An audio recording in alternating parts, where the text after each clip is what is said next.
نبی کریم صلی اللہ علیہ وآلہ وسلم نے فرمایا، آدم کے ہر بیٹے کے لیے زنا کا ایک حصہ لکھ دیا گیا ہے۔ میرے عزیز بھائیوں اور بہنوں، یہ حدیث سن کر بہت سے لوگوں کے ذہن میں سب سے پہلا سوال یہی پیدا ہوتا ہے کہ آخر نبی کریم صلی اللہ علیہ وآلہ وسلم نے یہ کیوں فرمایا کہ ہر انسان کے لیے زنا کا ایک حصہ لکھ دیا گیا ہے؟ کیا اس کا مطلب یہ ہے کہ انسان مجبور ہے؟ ہرگز نہیں۔ کیا اس کا مطلب یہ ہے کہ اللہ تعالیٰ نے انسان کو گناہ پر مجبور کر دیا؟ ہرگز نہیں۔ کیا اس کا مطلب یہ ہے کہ انسان چاہے یا نہ چاہے اسے لازماً اس گناہ یعنی زنا میں مبتلا ہونا ہی پڑے گا؟ ہرگز نہیں۔ بلکہ نبی کریم صلی اللہ علیہ وآلہ وسلم یہاں ایک بہت بڑی حقیقت بیان فرما رہے ہیں۔ آپ صلی اللہ علیہ وآلہ وسلم نے انسان کی کمزوری بیان کر رہے ہیں، اس کی فطرت بیان کر رہے ہیں، اس آزمائش کی نشاندہی کر رہے ہیں جس کا سامنا ہر دور کے انسان کو ہوتا ہے۔ اللہ تعالیٰ نے انسان کو خواہشات بھی دی ہیں اور عقل بھی، نفس بھی دیا ہے اور ہدایت بھی، آزمائش بھی رکھی ہے اور آزمائش سے نکلنے کا راستہ بھی دکھایا ہے۔ اسی لیے حدیث کا آغاز اگر ہمیں حیران کرتا ہے تو اس کا اختتام ہمیں امید بھی دیتا ہے، کیونکہ آخر میں نبی کریم صلی اللہ علیہ وآلہ وسلم واضح فرما دیتے ہیں کہ فیصلہ انسان کے عمل پر ہوتا ہے۔ دل میں آنے والا ہر خیال گناہ نہیں، لیکن اس خیال کو عمل میں بدل دینا انسان کا اپنا اختیار ہے۔ میرے عزیز بھائیوں اور بہنوں، اب ایک سوال اپنے دل سے ضرور پوچھئے، آخر ایسا کیا ہے کہ اللہ تعالیٰ نے بعض گناہوں کے لیے توبہ کا دروازہ تو کھلا رکھا ہے لیکن ان کے قریب جانے سے بھی سختی کے ساتھ منع فرمایا؟ آخر ایسا کیا ہے کہ قرآن مجید نے اس گناہ کو صرف ایک شخص کا ذاتی معاملہ قرار نہیں دیا بلکہ اسے پورے معاشرے کی تباہی کا سبب بتایا؟ اور آخر ایسا کیا ہے کہ نبی کریم صلی اللہ علیہ وآلہ وسلم نے اس گناہ تک پہنچنے والے ہر دروازے کو بند کرنے کی تعلیم دی؟ اس کا جواب صرف ایک لفظ میں ہے، کیونکہ زنا صرف ایک گناہ نہیں بلکہ گناہوں کا دروازہ ہے۔ یہ وہ گناہ ہے جو صرف ایک انسان کو نہیں گراتا بلکہ خاندانوں کو بکھیر دیتا ہے، نسلوں کو متاثر کرتا ہے، اعتماد کو ختم کرتا ہے، حیا کو کمزور کرتا ہے، ایمان کو زخمی کرتا ہے اور معاشرے کی بنیادوں کو ہلا دیتا ہے۔ اس لیے اللہ تعالیٰ نے قرآن مجید میں فرمایا، اور زنا کے قریب بھی نہ جاؤ، بے شک وہ بے حیائی ہے اور بہت برا راستہ ہے۔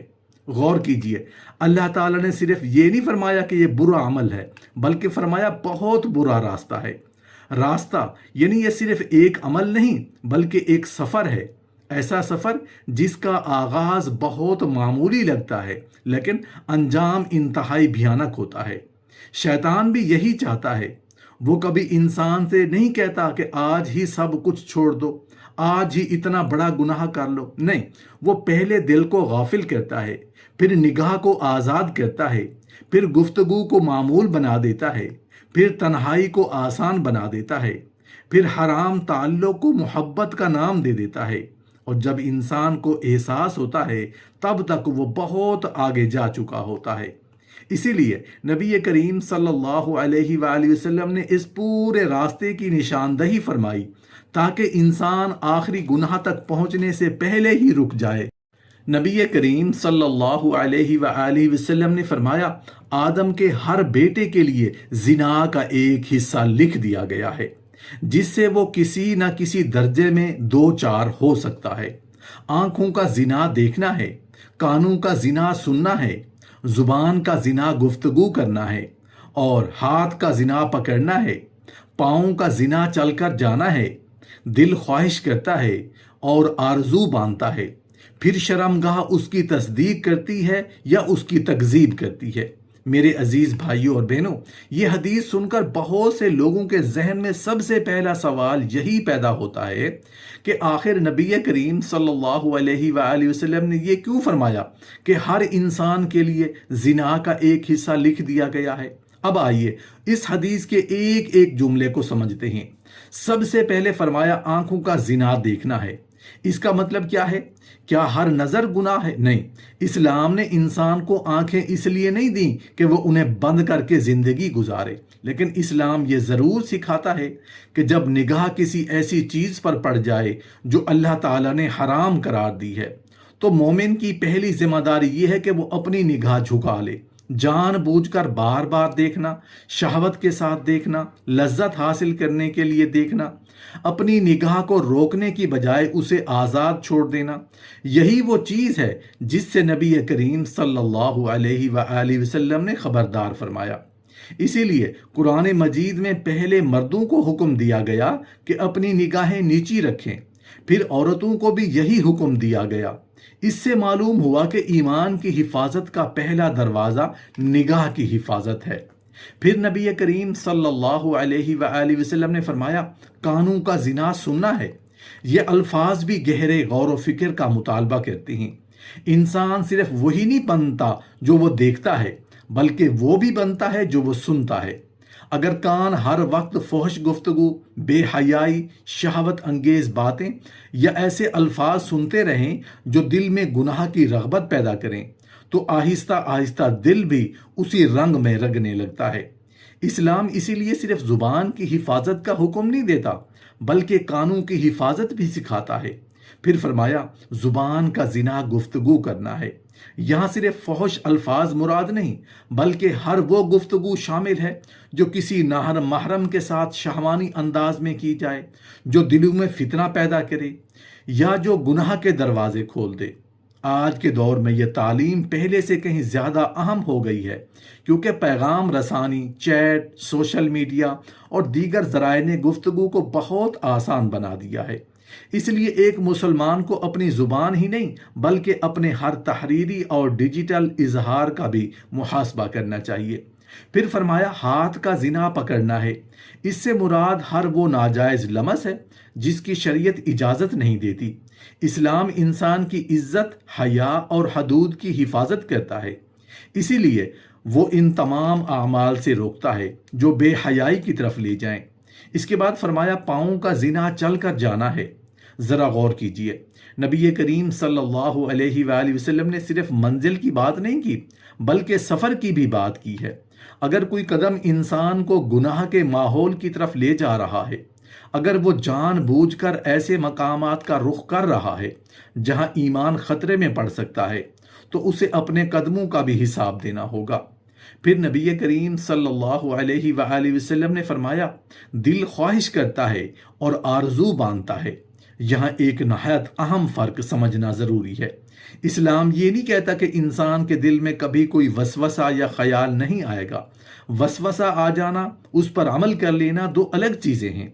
اگر کوئی برا خیال آیا اور انسان نے فوراً اللہ تعالیٰ سے پناہ مانگی، اس خیال کو رد کر دیا اور اپنے آپ کو اس سے دور کر لیا تو یہی تقویٰ ہے۔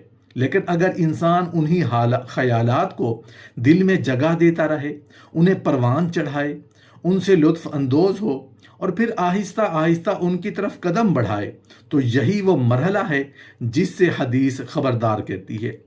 آخر میں نبی کریم صلی اللہ علیہ وآلہ وسلم نے فرمایا پھر شرم گاہ اس کی تصدیق کرتی ہے یا اس کی تکذیب کرتی ہے۔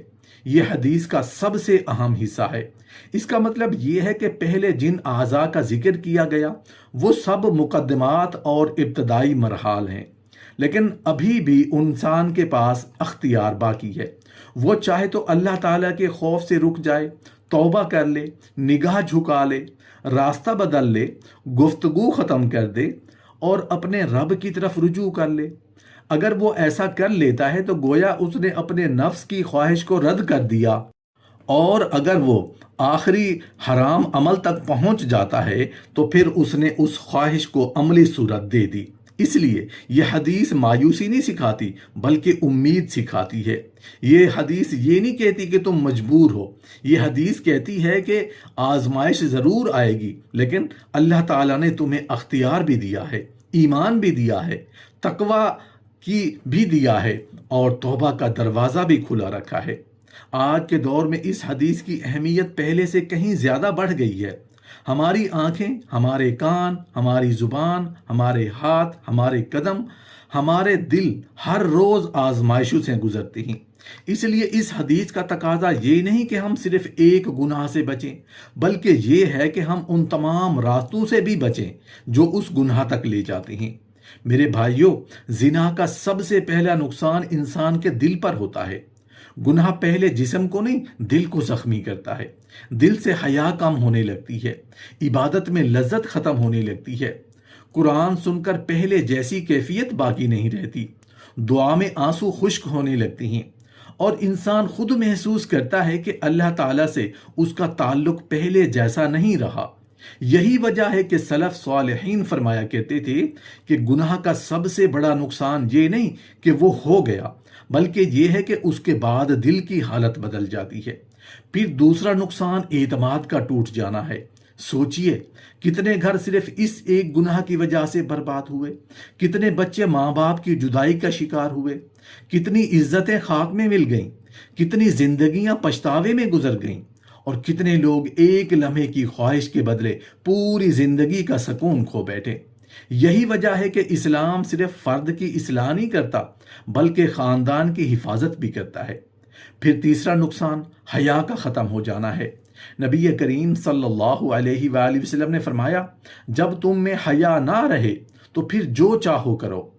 یعنی حیا وہ دیوار ہے جو انسان کو بہت سے گناہوں سے بچاتی ہے۔ جب یہی دیوار گر جاتی ہے نا تو شیطان کے لیے راستہ آسان ہو جاتا ہے۔ پھر چوتھا نقصان ایمان کی کمزوری ہے۔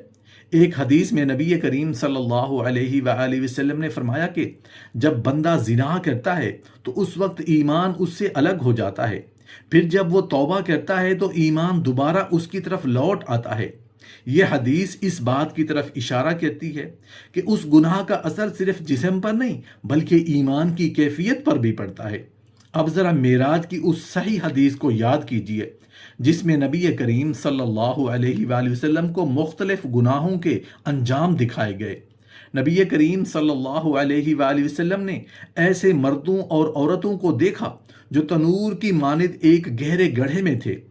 نیچے سے آگ بھڑکتی تھی، جب آگ بلند ہوتی تھی تو وہ چیخ و پکار کرتے اور اوپر کی طرف اٹھتے، اور جب آگ کم ہوتی تو دوبارہ نیچے گر جاتے۔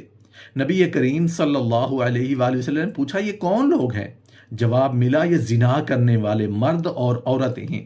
ذرا تصور کیجئے، یہ منظر نبی کریم صلی اللہ علیہ وآلہ وسلم کو اس لیے دکھایا گیا تاکہ امت کو خبردار کیا جا سکے۔ یہ کوئی کہانی نہیں، یہ کوئی فرضی منظر نہیں، یہ اللہ تعالیٰ کی طرف سے اپنے نبی کو دکھائی جانے والی ایک عبرت تھی۔ لیکن یہاں ایک بات کو ضرور سمجھ لیجئے، یہ وعید اس شخص کے لیے ہے جو گناہ پر قائم رہے، اس سے توبہ نہ کرے اور اللہ تعالیٰ کی طرف رجوع نہ کرے۔ اسلام کبھی مایوسی نہیں سکھاتا۔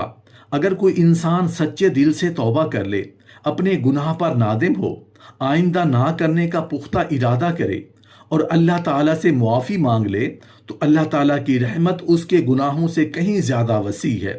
اس لیے قرآن کریم میں اللہ تعالیٰ نے فرمایا کہ جو توبہ کرے، ایمان لائے اور نیک عمل کرے، اللہ تعالیٰ اس کی برائیوں کو بھی نیکیوں سے بدل دیتا ہے۔ یہ اللہ کی رحمت ہے، یہی اسلام کی خوبصورتی ہے۔ وعید بھی ہے لیکن اس کے ساتھ امید بھی ہے، ڈر بھی ہے لیکن رحمت بھی ہے، حساب بھی ہے لیکن معافی کا دروازہ بھی کھلا ہے۔ اب ایک سوال باقی رہ جاتا ہے، اگر دنیا میں انسان بچ بھی جائے، اگر کسی کو اس کے گناہ کا علم بھی نہ ہو، اگر لوگ اسے نیک سمجھتے ہی رہیں، تو کیا اللہ تعالیٰ کے ہاں بھی کچھ چیز چھپی رہ سکتی ہے؟ کیا قیامت کے دن ہر عمل سامنے نہیں آئے گا؟ کیا انسان کے اعضاء خود اس کے خلاف گواہی نہیں دیں گے؟ اور آخر وہ دن کیسا ہوگا جب نہ حسب و نسب کام آئے گا، نہ مال، نہ شہرت، نہ طاقت، بلکہ صرف اعمال کا حساب ہوگا۔ میرے عزیز بھائیوں اور بہنوں، ذرا ایک لمحے کے لیے اپنی آنکھیں بند کیجئے اور تصور کیجئے، دنیا ختم ہو چکی ہے، قبریں کھول دی گئی ہیں، ہر انسان اپنے رب کے سامنے کھڑا ہے۔ نہ وہاں کوئی عہدہ کام آئے گا، نہ دولت، نہ شہرت، نہ طاقت، نہ وہ لوگ جنہیں خوش کرنے کے لیے انسان نے اللہ تعالیٰ کو ناراض کیا تھا۔ قرآن کریم فرماتا ہے کہ اس دن انسان اپنے بھائیوں سے، اپنی ماں سے، اپنے باپ سے، اپنی بیوی سے اور اپنی اولاد سے بھی بھاگے گا، کیونکہ ہر شخص کو اپنی فکر ہوگی۔ اسی دن انسان کو معلوم ہوگا کہ اس نے دنیا میں جو کچھ کیا تھا اس میں سے کچھ بھی ضائع نہیں ہوا۔ ہر نظر، ہر لفظ، ہر قدم، ہر ارادہ، ہر پوشیدہ عمل اللہ تعالیٰ کے علم میں محفوظ ہے۔ اور اسی لیے نبی کریم صلی اللہ علیہ وآلہ وسلم نے صرف آخری گناہ سے نہیں بلکہ اس تک پہنچانے والے ہر راستے سے بھی بچنے کی تعلیم دی، کیونکہ اللہ تعالیٰ صرف ہمارے اعمال کو نہیں دیکھتے بلکہ ہمارے دلوں کے حال سے بھی واقف ہے۔ اب ذرا ایک اور حقیقت پر غور کیجئے۔ شیطان انسان کو گناہ سے پہلے کیا کہتا ہے؟ وہ کہتا ہے اللہ بہت معاف کرنے والا ہے، ابھی کر لو، بعد میں توبہ کر لینا۔ لیکن جب انسان گناہ کر لیتا ہے تو وہی شیطان اس کے دل میں دوسری بات ڈالتا ہے، اب تمہاری توبہ قبول نہیں ہوگی۔ دیکھا آپ نے، پہلے دھوکہ پھر مایوسی، یہی شیطان کا سب سے پرانا طریقہ ہے۔ لیکن ایک مومن نہ پہلے دھوکے میں آتا ہے نہ بعد میں مایوس ہوتا ہے۔ وہ جانتا ہے کہ گناہ کتنا ہی بڑا کیوں نہ ہو، اگر توبہ سچی ہو تو اللہ تعالیٰ کی رحمت اس سے بھی بڑی ہے۔ قرآن کریم میں اللہ تعالیٰ اپنے بندوں کو پکارتے ہیں کہ اے میرے بندو، جنہوں نے اپنے جانوں پر زیادتی کی ہے، اللہ کی رحمت سے مایوس نہ ہو، بے شک اللہ تمام گناہوں کو معاف فرما دیتا ہے۔ یہ آیت صرف امید نہیں دیتی بلکہ زندگی بدلنے کا حوصلہ بھی دیتی ہے۔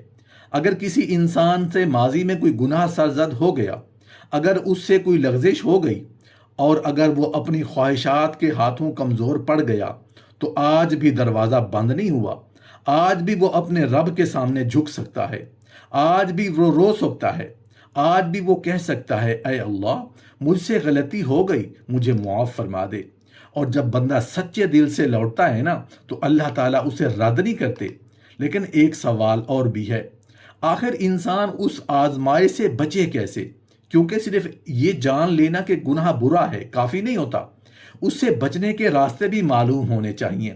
سب سے پہلی چیز، اپنی نگاہوں کی حفاظت کیجیے۔ بہت سے گناہوں کی ابتدا آنکھ سے ہوتی ہے، اس لیے جب بھی کوئی ایسی چیز سامنے آئے جو اللہ تعالیٰ کو ناپسند ہو، فوراً اپنی نگاہ ہٹا لیجیے۔ یاد رکھیے گا، پہلی اچانک نظر معاف ہو سکتی ہے لیکن جان بوجھ کر دوسری اور تیسری نظر انسان کی ذمہ داری ہے۔ دوسری چیز، تنہائی میں بھی اللہ تعالیٰ کا خوف ہونا چاہیے۔ لوگوں سے چھپ جانا آسان ہے لیکن اللہ تعالیٰ سے کوئی نہیں چھپ سکتا۔ جو شخص تنہائی میں بھی اپنے رب کو یاد رکھتا ہے، اللہ تعالیٰ قیامت کے دن اسے عزت عطا فرمائیں گے۔ تیسری چیز، اپنے ماحول کی حفاظت کرنا ہے۔ انسان اکثر وہی بن جاتا ہے جس ماحول میں رہتا ہے۔ اگر دوست نیکی والے ہوں گے تو نیکی آسان ہو جائے گی، اگر ماحول گناہ والا ہوگا تو دل بھی آہستہ آہستہ اسی طرف مائل ہونے لگے گا۔ چوتھی چیز، غیر ضروری اختلاط اور فتنوں سے بچنا۔ اسلام نے حدود اسی لیے مقرر کی ہیں کہ انسان آزمائش کے قریب ہی نہ جائے۔ پانچویں چیز، نکاح کو آسان بنانا۔ نبی کریم صلی اللہ علیہ وآلہ وسلم نے نوجوانوں کو نکاح کی ترغیب دی کیونکہ یہ پاک دامنی کا بہترین راستہ ہے، اور جو نکاح کی استطاعت نہ رکھے اسے روزے رکھنے کی تلقین فرمائی کیونکہ روزہ خواہشات کو قابو میں رکھنے میں مدد دیتا ہے۔ چھٹی چیز، قرآن سے تعلق مضبوط کرنا۔ جس دل میں قرآن اترنے لگتا ہے وہاں گناہ کے لیے جگہ تنگ ہونے لگتی ہے۔ ساتویں چیز، استغفار کو اپنی زندگی کا معمول بنا دیجیے۔ ہم سب خطا کار ہیں، فرق صرف اتنا ہے کہ بہترین خطا کار وہ ہیں جو بار بار اپنے رب کی طرف پلٹ آتے ہیں۔ میرے عزیز بھائیوں، یہ بھی یاد رکھیے گا کہ کسی دوسرے کے گناہ پر خوش ہونا، اس کی بے عزتی کرنا یا اس کی تذلیل کرنا بھی درست نہیں۔ اگر اللہ تعالیٰ نے ہمیں کسی گناہ سے بچایا ہے تو یہ ہماری طاقت نہیں بلکہ اس کا فضل ہے۔ اس لیے ہمیشہ اپنے لیے بھی ہدایت کی دعا کیجیے اور دوسروں کے لیے بھی۔ اور اگر کوئی شخص اس گناہ میں مبتلا ہے تو اس کے لیے نفرت نہیں بلکہ ہدایت کی دعا کیجیے، کیونکہ نبی کریم صلی اللہ علیہ وآلہ وسلم لوگوں کو دھتکارنے نہیں بلکہ انہیں اللہ کی طرف واپس لانے کے لیے مبعوث کیے گئے تھے۔ آج کی اس پوری گفتگو کا خلاصہ صرف ایک جملہ ہے، نبی کریم صلی اللہ علیہ وآلہ وسلم کی حدیث ہمیں یہ نہیں سکھاتی کہ انسان مجبور ہے، بلکہ یہ سکھاتی ہے کہ آزمائش ہر انسان کے سامنے آتی ہے، لیکن کامیاب وہ ہے جو اپنے دل، اپنی نگاہ، اپنی زبان، اپنے کان، اپنے ہاتھ اور اپنے قدموں کو اللہ تعالیٰ کی اطاعت میں رکھے۔ اگر ابتدا محفوظ ہو گئی تو انجام بھی محفوظ ہوگا، اگر نگاہ محفوظ ہوگی تو دل بھی محفوظ ہوگا، اگر دل محفوظ ہوگا تو کردار بھی محفوظ ہوگا، اور اگر کردار محفوظ ہوگا تو دنیا بھی سنورے گی اور آخرت بھی۔ اللہ تعالیٰ سے دعا ہے کہ ہماری نگاہوں کو پاکیزگی عطا فرمائے، ہمارے دلوں کو تقوی سے بھر دے، ہماری زبانوں کو سچ اور خیر کی توفیق دے، ہمارے قدموں کو اپنی رضا کے راستے پر ثابت قدم رکھے، ہمیں ہر قسم کی ظاہری اور باطنی بے حیائی سے محفوظ فرمائے، اور اگر ہم میں سے کبھی کوئی لغزش ہو جائے تو ہمیں سچی توبہ نصیب فرمائے۔ اللہ تعالیٰ ہمیں اپنی نگاہوں کی حفاظت کرنے، اپنے دلوں کو پاک رکھنے، اپنی زبان کو خیر کے لیے استعمال کرنے، اپنے قدموں کو نیکی کی طرف بڑھانے اور ہر اس راستے سے بچنے کی توفیق عطا فرمائے جو اس کی ناراضگی کا سبب بنتا ہے۔ اے اللہ، ہمارے گناہوں کو معاف فرما، ہماری پردہ پوشی فرما، ہمارے ایمان کی حفاظت فرما، ہماری اولاد، ہمارے گھروں اور ہمارے معاشرے کو پاک دامنی عطا فرما، اور ہمیں اس حال میں دنیا سے اٹھا کہ تو ہم سے راضی ہو۔ آمین یا رب العالمین۔